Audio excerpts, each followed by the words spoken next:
할렐루야. 주의 이름으로 주일 예배 오신 성도님들을 환영합니다.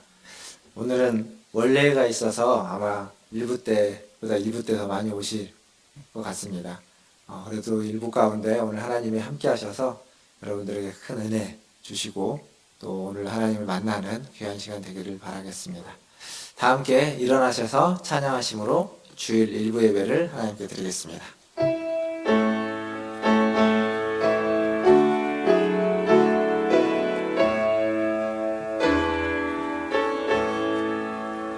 찬양하라 내 영혼아, 찬양하라 내 영혼아, 온 마음과 정성 다하여 주 찬양하라. 경배하라 내 영혼아, 경배하라 내 영혼아, 온 마음과 정성 다하여 주 경배하라.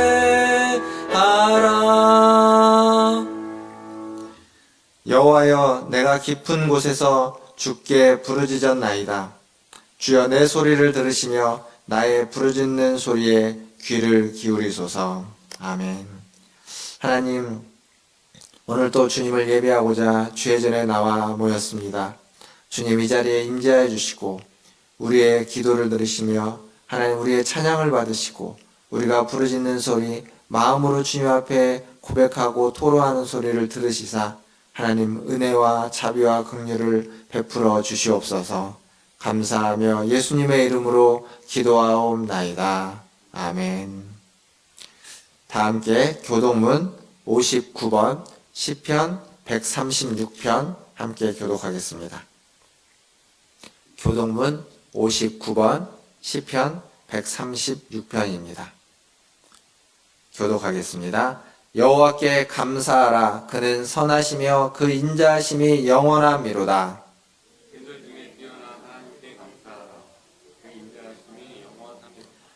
주들 중에 뛰어난 주께 감사하라. 그 인자하심이 영원함이로다.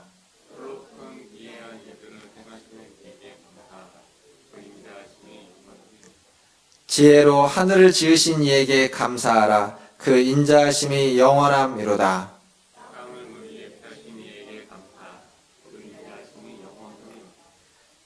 큰 빛들을 지으신 이에게 감사하라. 그 인자하심이 영원함이로다.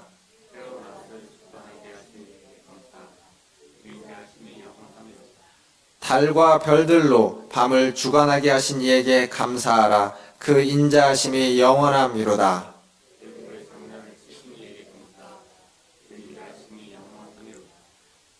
이스라엘을 그들 중에서 인도하여 내신 이에게 감사하라. 그 인자하심이 영원함이로다.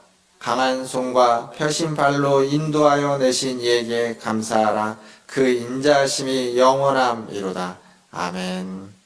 사도신경으로 신앙을 고백하겠습니다. 전능하사 천지를 만드신 하나님 아버지를 내가 믿사오며 그 외아들 우리 주 예수 그리스도를 믿사오니 이는 성령으로 잉태하사 동정녀 마리아에게 나시고 본디오 빌라도에게 고난을 받으사 십자가에 못 박혀 죽으시고 장사한 지 사흘 만에 죽은 자 가운데서 다시 살아나시며 하늘에 오르사 전능하신 하나님 우편에 앉아 계시다가 저리로서 산자와 죽은 자를 심판하러 오시리라. 성령을 믿사오며 거룩한 공회와 성도가 서로 교통하는 것과 죄를 사하여 주시는 것과 몸이 다시 사는 것과 영원히 사는 것을 믿사옵나이다. 아멘. 다 함께 앉으셔서 408장 찬양하겠습니다.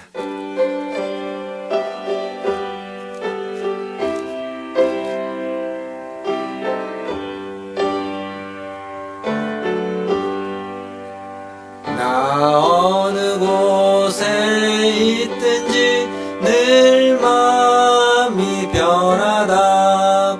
주 예수 주심 평안함 늘 충만하도다. 나의 맘속이 늘 평안해. 나의 맘속이 늘 평안해. 악한 죄 파도가 많으나 마음이 늘 평안해. 내 맘에 솟는 영생수 한없이 흐르니 목마름 다시 없으며 늘 평안하도다. 나의 맘속이 늘 평안해. 나의 맘속이 늘 평안해. 악한 죄 파도가 많으나 마음이 늘 평안해. 참되신 주의 사랑을 경험치 못하네.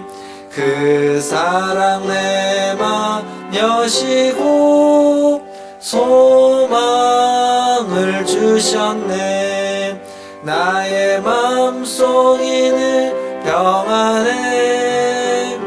나의 맘속이 늘 평안해. 악한 죄 파도가 많으나 마음이 늘 평안해. 주 예수 온갖 고난을 왜 몸소 당했나. 주 함께 고난 받으며 멸류관 얻겠네. 나의 맘속이 늘 평안해. 나의 맘속이 늘 평안해. 악한 죄 파도가 많으나 마음이 늘 평안해. 우리를 대표해서 김기수 집사님 나오셔서 기도해 주시겠습니다.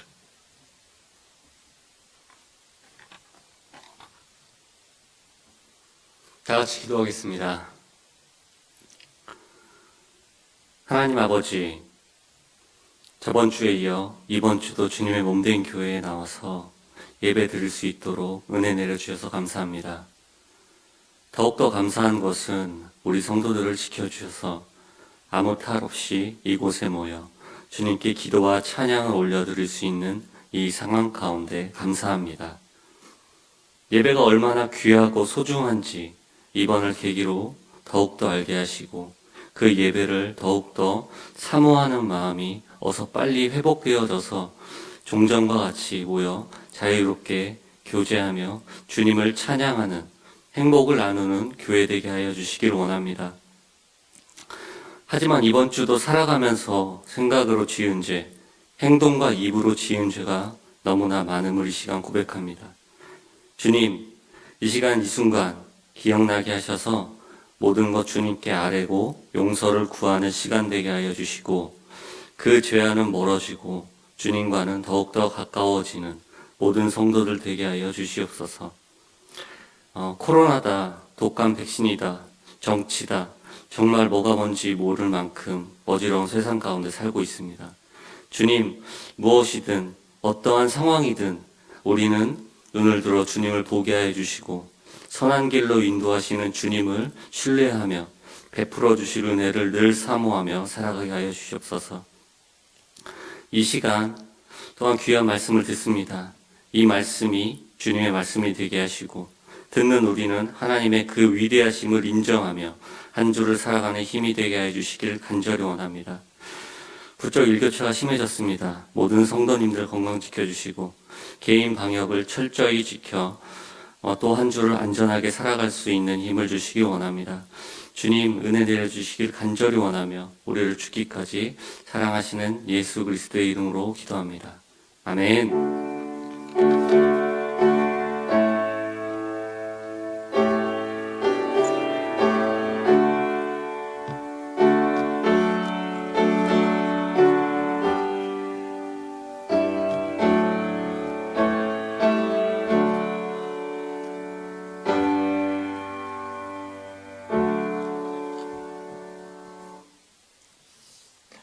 교회 소식 전해드리겠습니다. 이번 주에 이제 구약성경 통독은 시편을 통독하게 됩니다. 시편은 150편까지 있는데 세 번에 나눠서 통독을 하도록 하겠습니다. 그래서 3분의 1인 50편까지, 1편에서 50편까지 이번 한 주간 또 시편 말씀을 읽고 묵상하시면 좋겠습니다. 그리고 오늘 기관 모임이 여러 기관이 있습니다. 바울의 1여전도회, 2여전도회 모두 2부 예배 후에 있고요. 장소는 카페와 식당과 분당에서 나눠서 하도록 하겠습니다. 그래서 또 2부 때 많이 오실 것 같습니다. 재직회가 그동안 못했는데요. 지난번에도 3월 달에 해야 될 재직회를 못해서 5월 달에 저희가 했었는데 이번에도 지난번에 해야 되는 재직회를 못해서 이번 다음 주에 11월 첫 주에 정기 재직회를 하도록 하겠습니다. 우리 재정부에서는 잘 준비해 주시길 바라겠습니다. 그리고 어제죠? 어제 이제 성경 퀴즈 추첨을 했습니다. 그래서 3주간 또 퀴즈에 답해 주셨던 우리 성도님들 대상으로 세 분, 김미성 원사님, 우리 허정자 원사님, 그리고 박성호 원사님 당첨이 되셨습니다. 축하드립니다. 더불어서 우리 이제 주일 예배 드리고 있는데 계속 주일 예배가 이렇게 드려질 수 있도록 기도해 주시고 또 개인적인 방역과 또 건강에 유의해 주시길 바라겠습니다.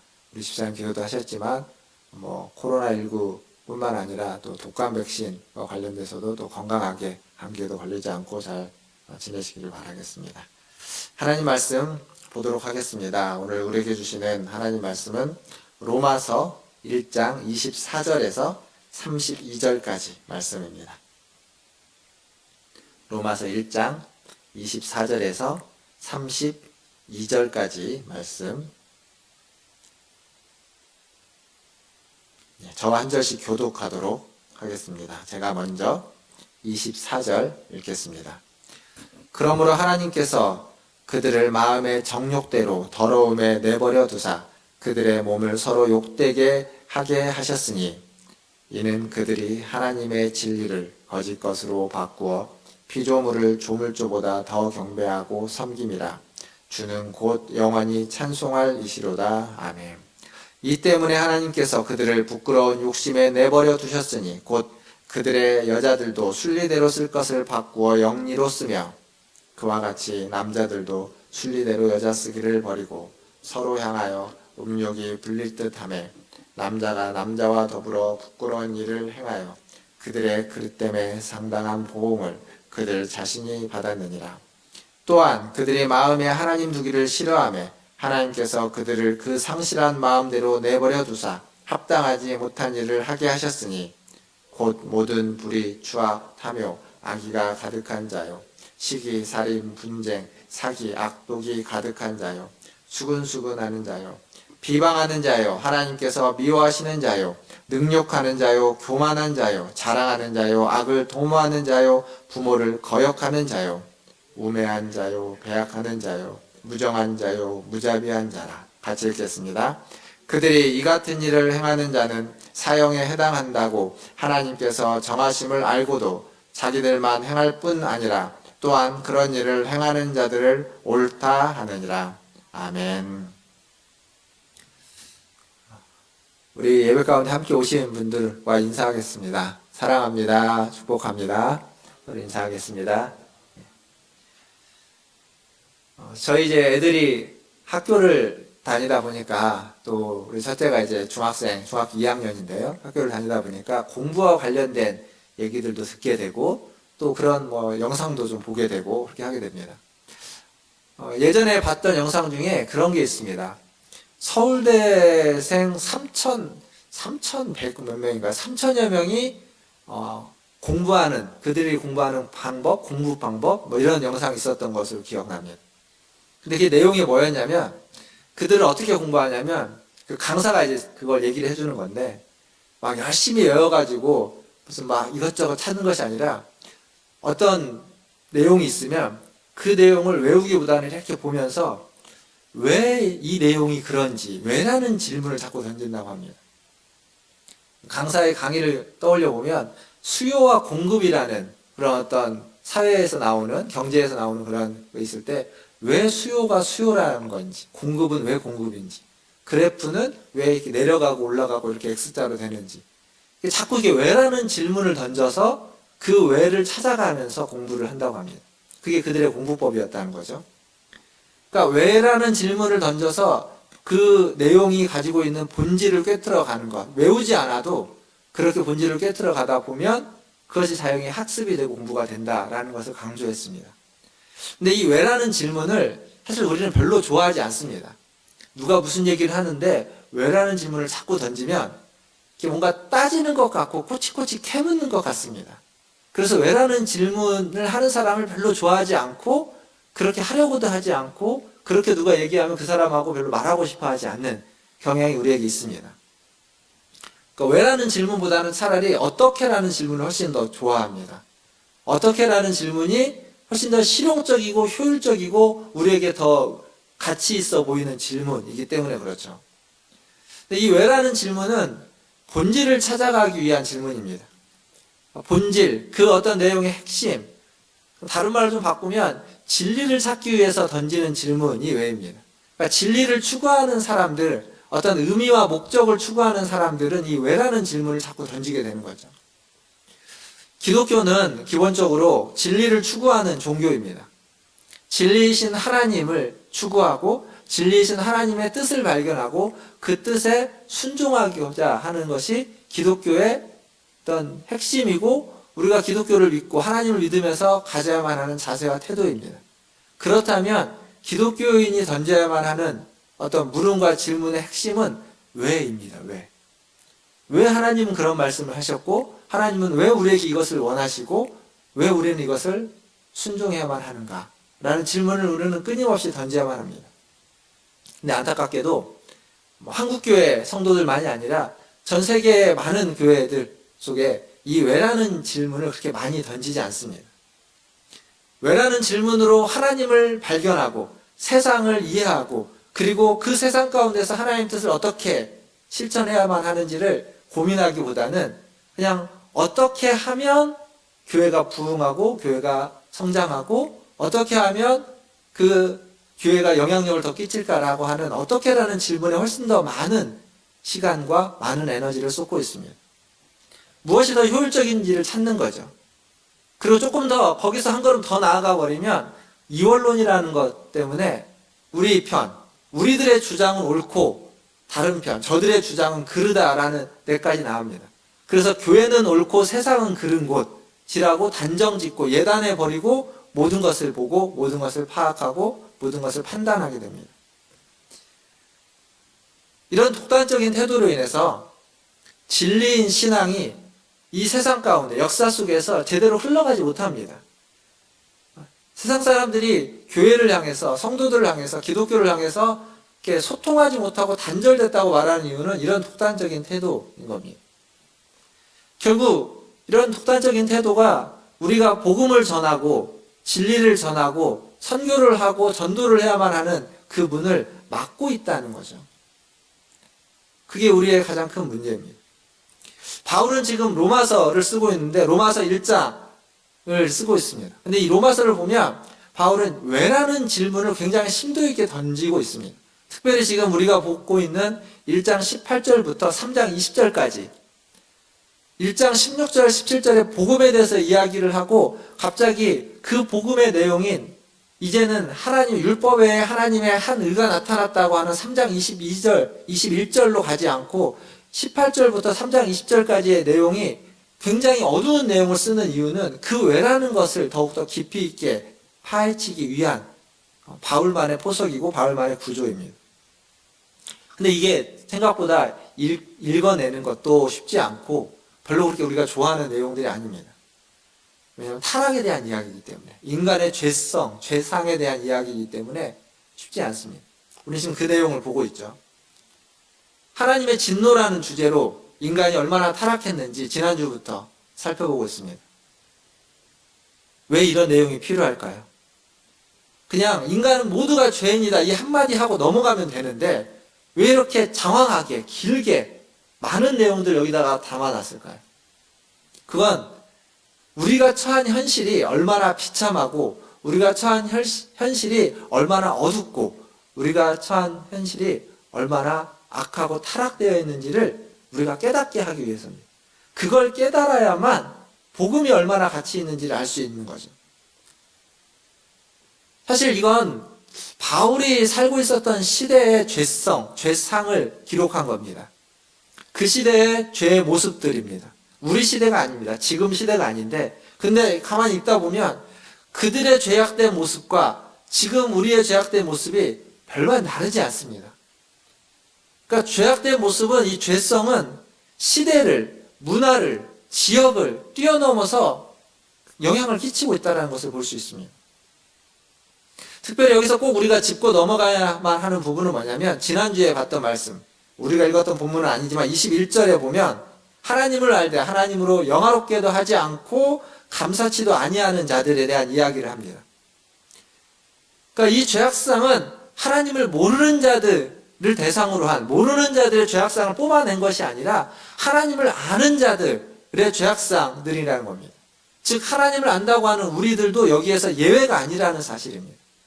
우리는 이렇지 않다, 우리는 하나님을 알기 때문에 괜찮다가 아니라, 바울은 하나님을 아는 자를, 아는 너희들도 똑같다라고 지금 지적하고 있다는 거죠.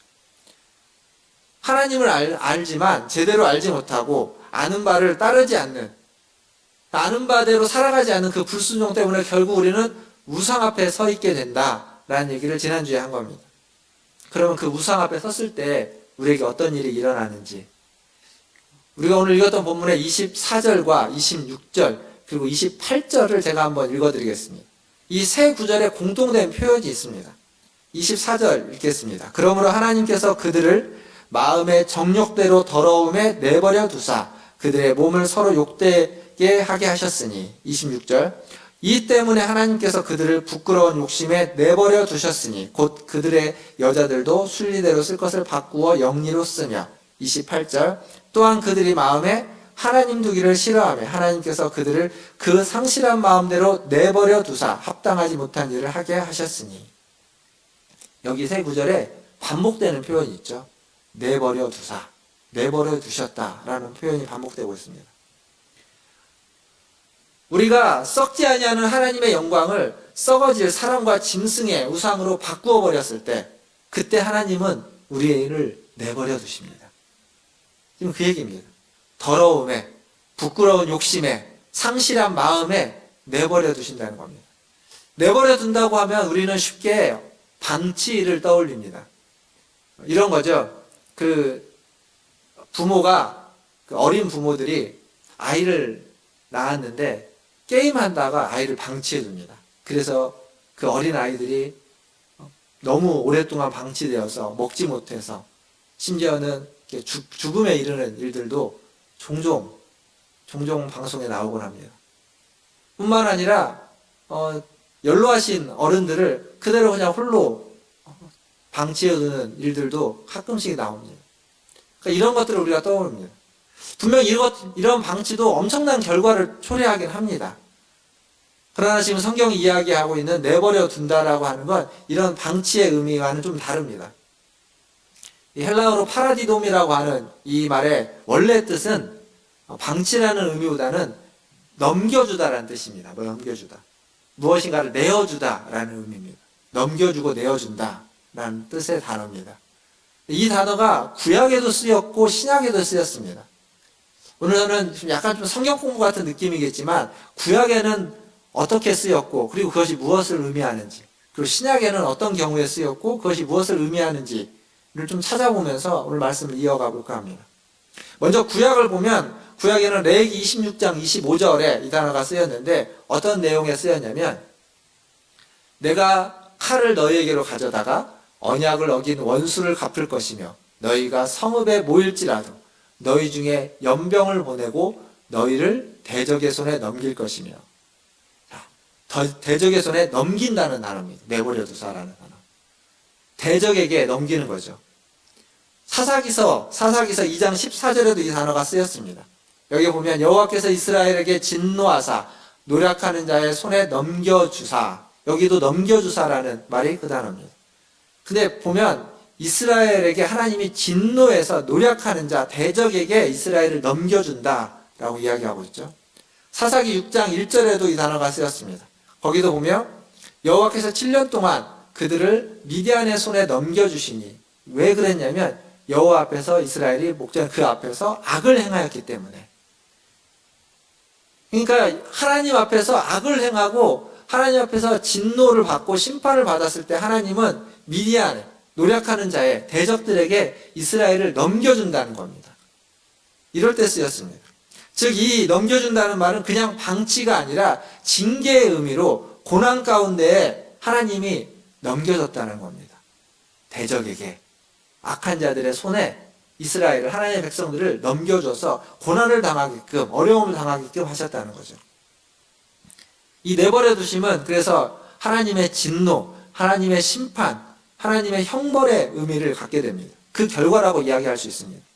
하나님을 따르지 않는 자, 하나님의 자리에 썩어질 우상으로 그것을 대치한 자들에게 하나님이 주시는 형벌이 내버려 두는 겁니다. 넘겨주는 겁니다. 그들에게, 그 우상에게, 그 악한 자들에게 넘겨주는 거죠. 인간이 스스로 하나님을 거부했기 때문에 하나님 앞에서 인간이 쫓겨날 수밖에 없다라는 겁니다. 그것을 지금 말해주고 있습니다.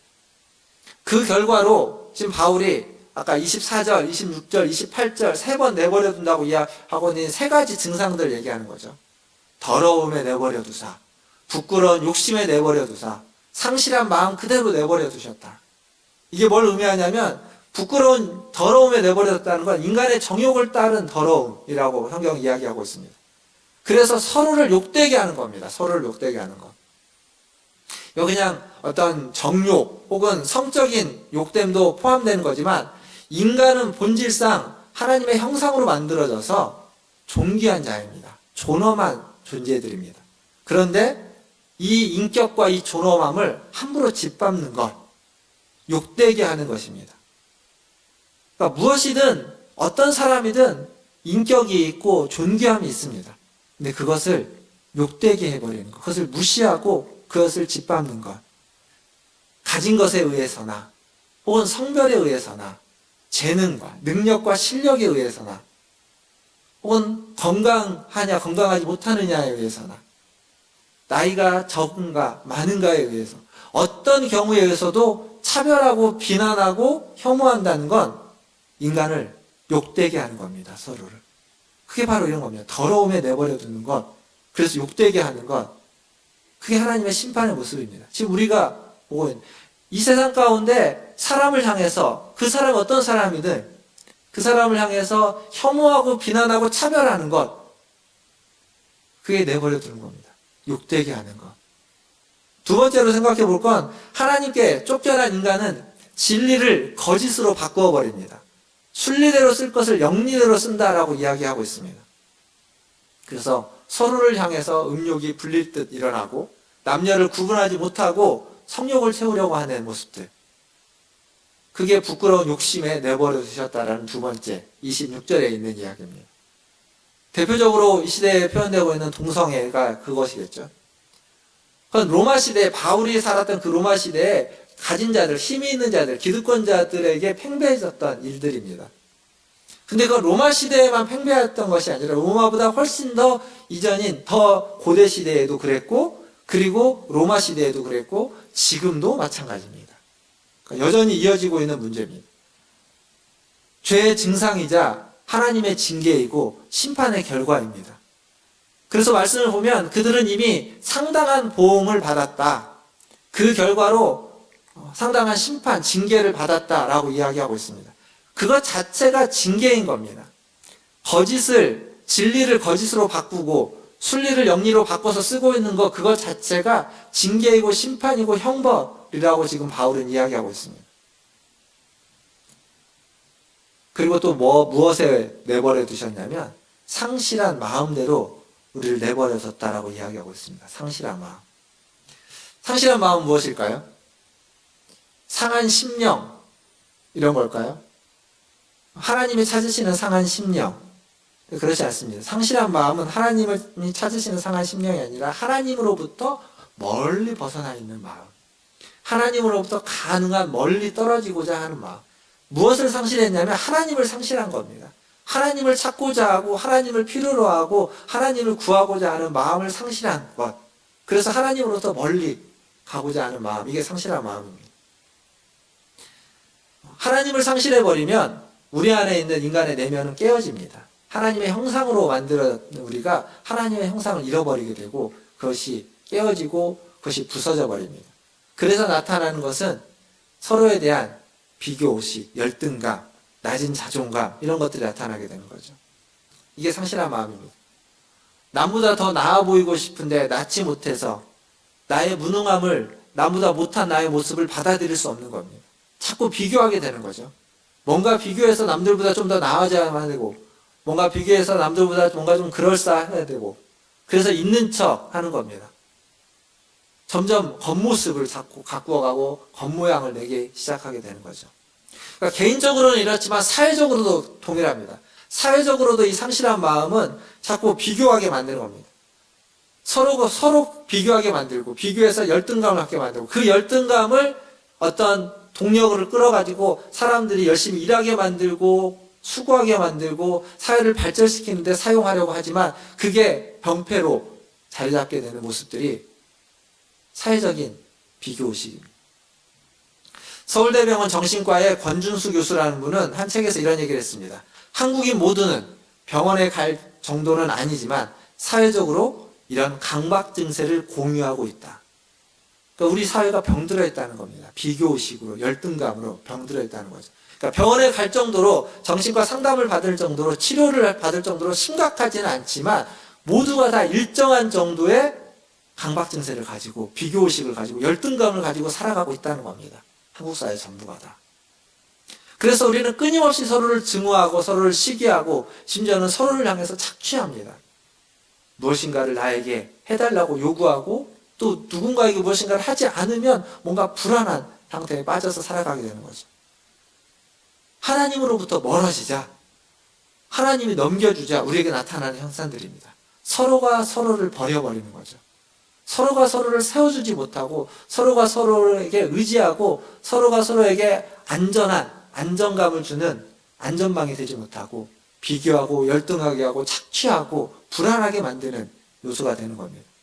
그래서 29절에서 31절에 나타나는 21가지가 되는 이 죄의 증상들이 그대로 서로의 관계 속에서 발현되게 되는 거죠. 나타나게 되는 겁니다. 심지어 30절에 보면 뭐 어떤 표현이냐면 악을 도모하는 자, 악을 도모하는 모습들, 요즘 정치권에서 얘기하고 있는 내용도 가만히 보면 그 안에 분명히 악을 도모하는 사람들이 있습니다. 옛날에 봤던 기사 중에 그 농어촌 공사인가요? 농어촌 공사의 그 승진 시험을 본다고 합니다. 공사에서 승진 시험을 보는데 이 승진 시험 문제를 유출을 했습니다. 근데 이게 유출이 한 번이 아니라 아주 조직적으로 10여 년간 꾸준히 유출을 해서 그 유출된 문제를 받아다가 시험을 봐갖고 승진했던 사람이 60명이 넘는다고 합니다. 근데 이게 이제 발견이 돼서 2013년도에 그것이 발견돼서 이제 고소가 되고 재판에 됐습니다. 그래서 그렇게 승진된 사람들을 다 해고 처리를 했습니다. 근데 그 중에 한 사람이 해고가 부당하다고 해고 소송을 냈습니다. 해고 취소 소송을 냈습니다.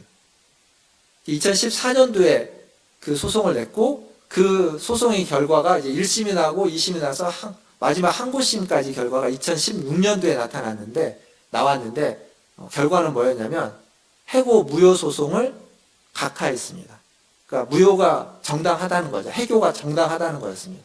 근데 여기서 우리가 봐야만 하는 건 뭐였냐면 자기가 분명히 유출된 문제, 그걸 이제 돈 주고 산 거죠. 누군가 그걸 유출해갖고 판 겁니다. 그걸 아주 조직적으로 한 겁니다. 오랫동안. 근데 그렇게 해서 승진을 했는데 그게 이제 들통난 거죠. 그래서 해고가 됐는데 그게 부당하다는 겁니다. 부끄럽지 않은 겁니다. 도둑질한 시험지를 가지고 시험을 봐서 승진된 게 승진만 하면 되는 거지. 그게 그게 잘못이냐. 라고 하면서 해고 무효 소송을 낸 거죠. 부끄러움이 사라진 겁니다. 악을 도모하는데 악을 도모해놓고는 악을 도모한 것 자체가 부끄럽지 않은 겁니다. 우리가 살고 있는 시대입니다. 지금 우리가 보고 있는 정치권의 뉴스에서 등장하는 사건들도 이와 별반 다르지 않습니다. 분명히 부끄러워야만 하는 모습들이 있는데 어느 누구도 부끄러워하지 않습니다. 사랑하는 성도 여러분, 부끄러움을 아는 사람이 되기를 바라겠습니다. 부끄러움을 안다면 하나님의 진노가 우리에게 임해도, 하나님의 형벌이 우리에게 임해도 그 진노 가운데, 그 형벌 가운데 하나님 우리에게 긍휼을 베푸실 것입니다. 진노 중에라도 하나님의 자비와 긍휼이 있을 겁니다. 어떤 자에게? 부끄러움을 아는 자에게. 부끄러움을 모르는 자라면 하나님의 자비와 긍휼이 거기에 있을 수가 없습니다. 이게 구약을 통해서 우리가 깨닫는 내버려 두심이라면 신약을 통해서 깨닫는 내버려 두심은 이와 조금 더 다릅니다.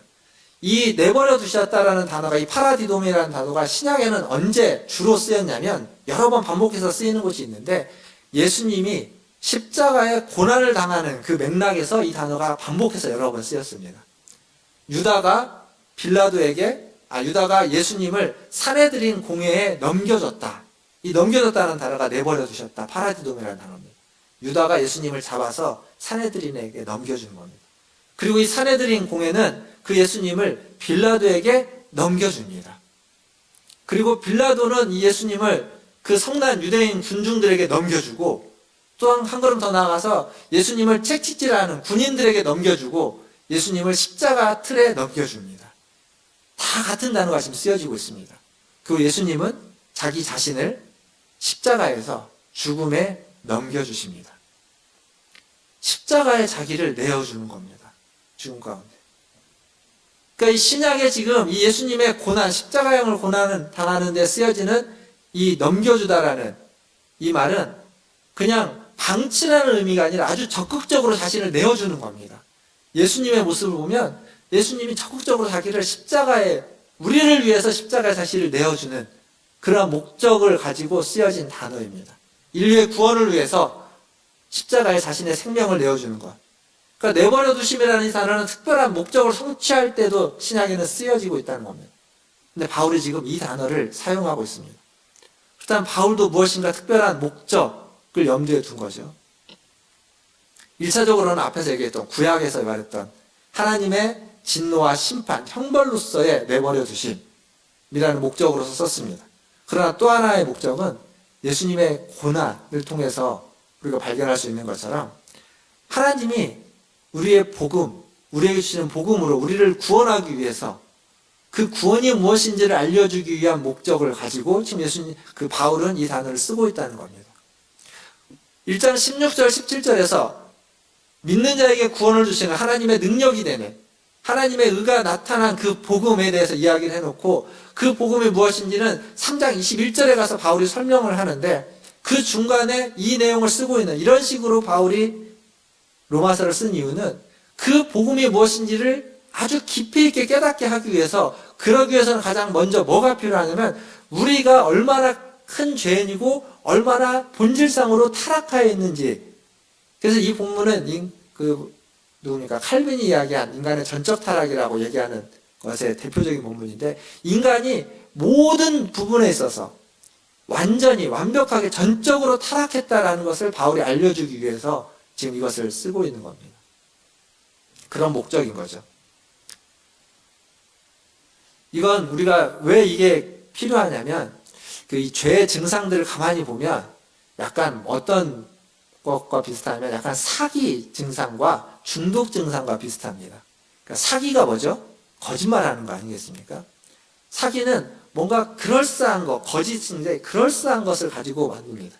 그건 이상한 것을 그럴싸하게 바꾸어 가지고 괜찮다고 보여주는 겁니다. 진리를 거짓으로 바꾸는 것, 순리를 영리로 바꾸어 버리는 것, 사기적인 모습들입니다. 피조물을 조물주인 것처럼 사기치는 거죠. 그게 우상숭배입니다.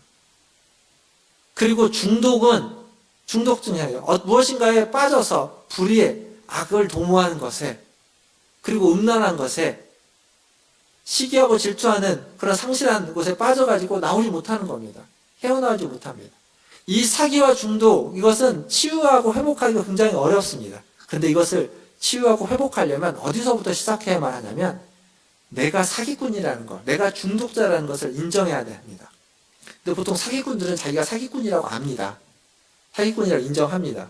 근데 그 사기가 나쁘다고 생각하지 않습니다. 아니, 나쁘다고도 생각하는데 괜찮다고, 그냥 살기 위해서 당당하고, 그게 뭐가 그렇게 큰 문제라는 의식이 있는 거죠. 그게 문제라는 의식이 있어야 되는 겁니다. 중독에 빠져 있을 때 이 중독이 나에게 큰 문제라는 것. 내가 지금 여기에서 빠져나오려면 그것을 자각하는 데에서 시작하는 겁니다. 자각 증세가 없으면, 그것을 받아들이지 않으면, 인정하지 않으면 거기에서 벗어날 수 없습니다. 우리가 처한 현실을 인정하지 않으면, 우리가 처한 현실이 지금 어둡고 타락되어 있다는 것을 인정하지 않으면 거기에서 벗어나야 될 이유와 필요가 없는 겁니다. 바울은 지금 그것을 알려주기 위해서 그것을 더 적나라하게 쓰고 있는 거죠. 인간의 더러움, 부끄러운 욕심, 상실한 마음 가운데 우리는 빠져있다는 것을 알려주는 겁니다. 그래서 하나님과 분리되어 있어서 거기에 빠져있다는 것. 하나님으로부터 멀어져 있어서 거기에 그 악한 가운데, 그 더러운 가운데, 그 부끄러운 가운데 매몰되어 있다는 것을 알게 만들기 위해서. 사형에 해당하는 일에 빠져있다는 것을 알라고 계속 바울은 이야기하고 있는 겁니다. 그래야만 비로소 복음이 필요하기 때문에, 그래야만 복음에 나타나는 하나님의 의를 볼 수 있고, 그래야만 복음이 구원을 주신 하나님의 능력인 것을 깨달을 수 있고, 그래야만 복음을 통해서 하나님과 깨어진 관계가 회복될 필요를 알기 때문에 바울은 이것을 이야기하고 있습니다. 구약에 있는 예들, 신약에 있는 예들을 가지고 여기까지 왔습니다. 오늘 내용을 좀 정리를 해보면, 저는 지난주에 하나님의 진노를 이야기할 때 뭐라고 말씀드렸냐면, 하나님 우리를 사랑하기에 진노하신다라고 말씀드렸습니다. 즉 진노와 심판, 그 형벌이 우리에게 있지만 그것이 있다라는 건 우리가 사생아가 아니다라는 것이라고 말씀드렸습니다. 그렇기에 진노와 형벌이 있음에도 불구하고 감사할 수 있다라고 말씀드렸죠.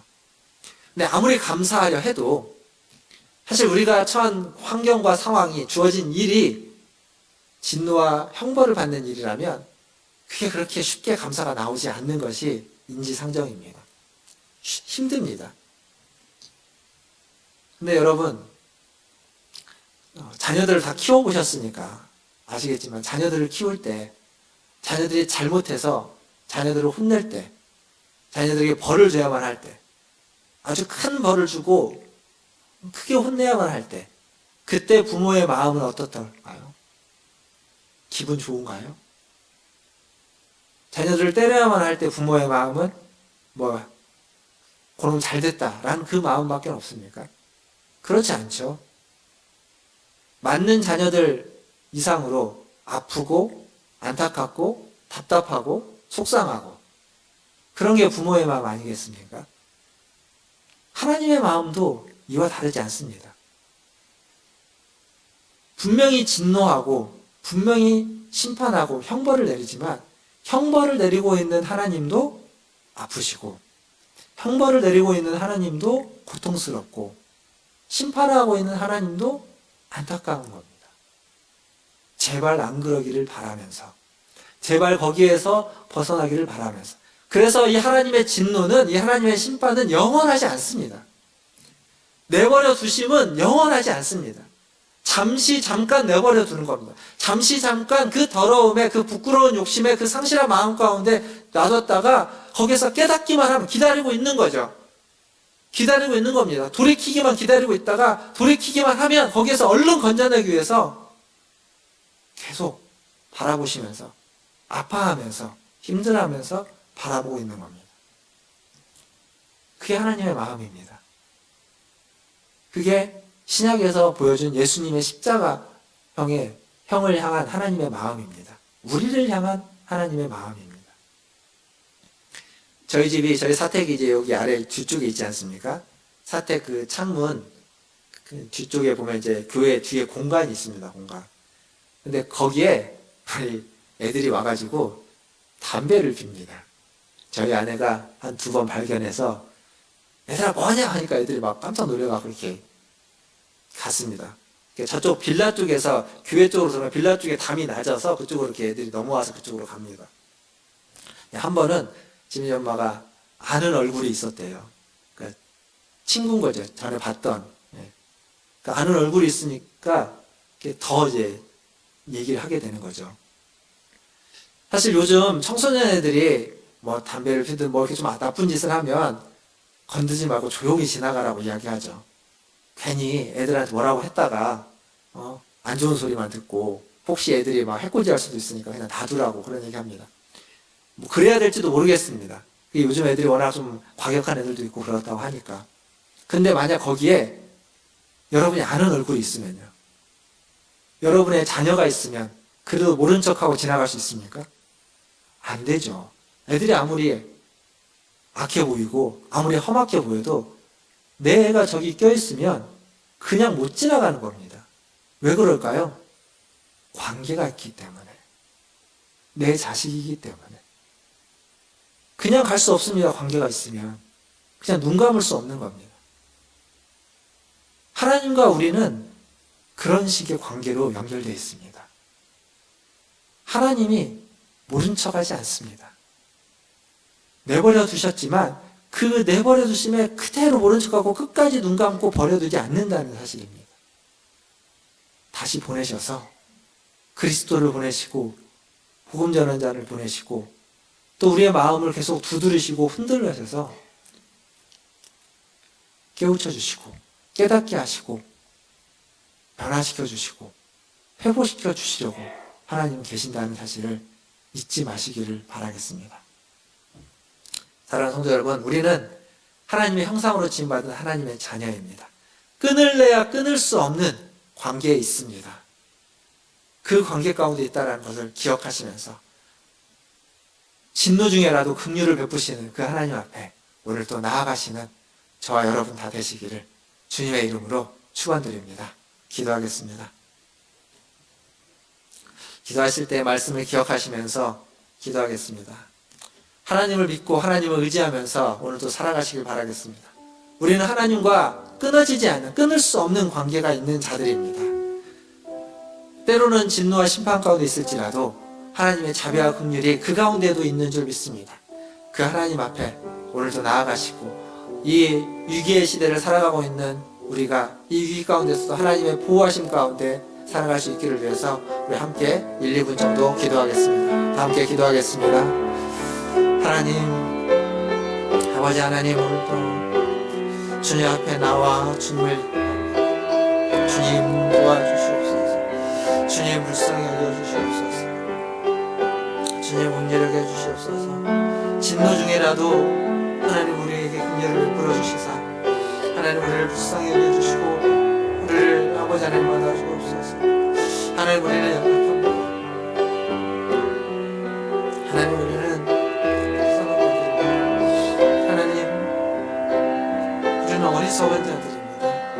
하나님께 붙잡힌 것을 때로는 불편해하고 힘들어하는 수도 있는 자들입니다. 그러나 그것이 은혜인 줄 알고 하나님께 붙잡혀 살아가는 자들 되게 도와주시고 하나님의 손에 맡겨진 인생이 되게 하여 주시고 하나님의 그 사랑에 아버지 하나님 살 줄 아는 인생들 되게 하여 주시옵소서. 코로나로 아버지 하나님 또 여러 가지 하나님 신적으로 위기의 상황, 어려움의 상황에 놓여 있습니다. 주님 자비와 긍휼을 보여주시소.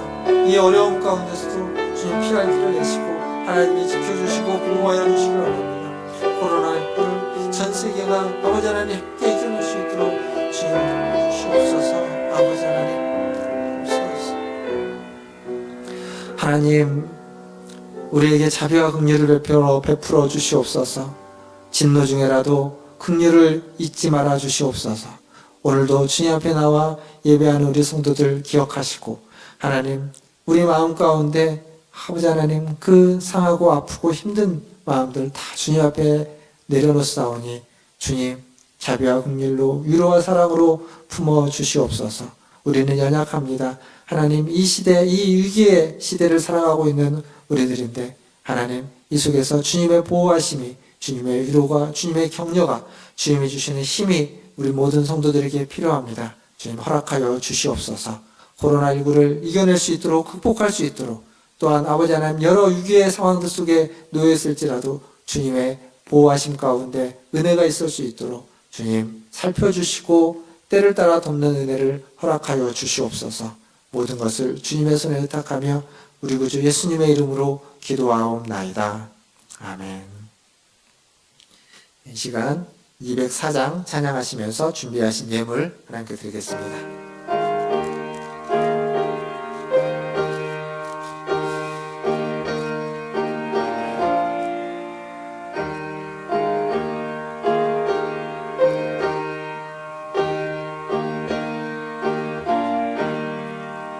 주의 말씀 듣고서 준행하는 자는 반석 위에 터닫고 집을 지음 같다.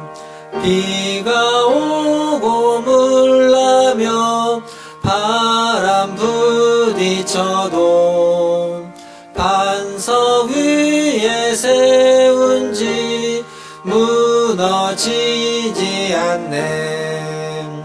잘 짓고 잘 짓세 우리 집 잘 짓세.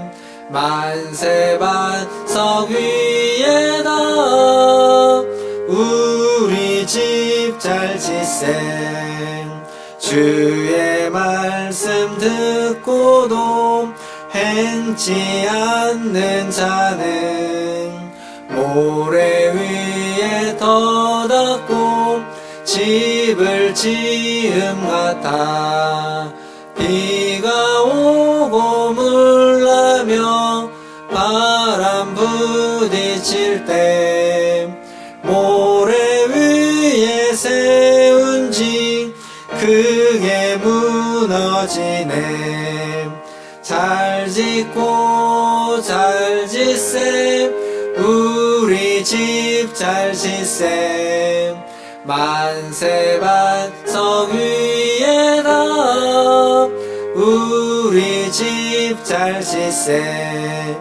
세상 모든 사람들 집을 짓는 자니 반석 위가 아니면 모래 위에 짓네. 우리 구주 오셔서 지은 상을 줄 때 세운 공로 따라서 형물 주리. 잘 짓고 잘 짓세 우리 집 잘 짓세.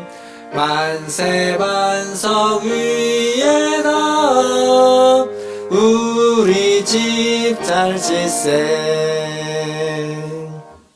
기도하겠습니다. 하나님, 주님의 말씀을 듣고 그 말씀에 아멘으로 화답하고 이제 그 말씀을 따라 순종하며 살아가는 우리들 모두가 되게 하여 주시옵소서. 하나님, 오늘도 예배 가운데 나올 때 빈손으로 오지 않고 주님이 주신 물질 중 일부를 순종하며 거룩히 구별하여 주님께 가지고 나왔습니다. 주님 기뻐 받으시고 이 예물이 쓰이는 곳마다 주님의 뜻이, 주님의 나라가 임하게 하여 주시고 주님의 자비와 긍휼이 진노 중이라도 미치게 하여 주시옵소서.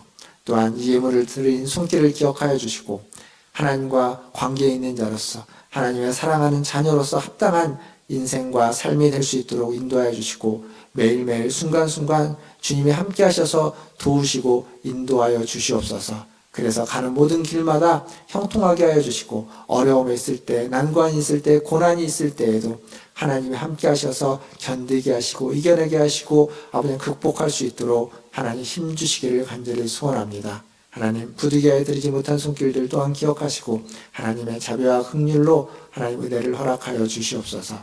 모든 걸 주님께 의탁하며 지금은 우리를 죄에서 구원하여 주신 우리 구주 예수 그리스도의 은혜와 하나님 우리 아버지의 크고 무한하신 사랑하심과 성령 하나님의 위로교통 충만케 하심이 오늘도 주님 앞에 나와 주님을 예배하며 주님의 자비와 긍휼을 구하고 주님과의 그 관계 맺음 가운데 살아가기를 소망하는 고개 숙인 문화전제일교회 모든 성도들 위해와 그리고 그의 자녀들과 가정과 직장과 일터 위에 주의 복음을 들고 사역하는 선교사님들과 사역자들 위해 코로나19를 대처하기 위해서 애쓰는 전 세계의 모든 방역당국과 의료진들과 백신과 치료제를 개발하기 위한 연구진들과 그리고 확진자들과 그의 가족들 위해 이제로부터 영원토록 함께 있을지어다. 아멘.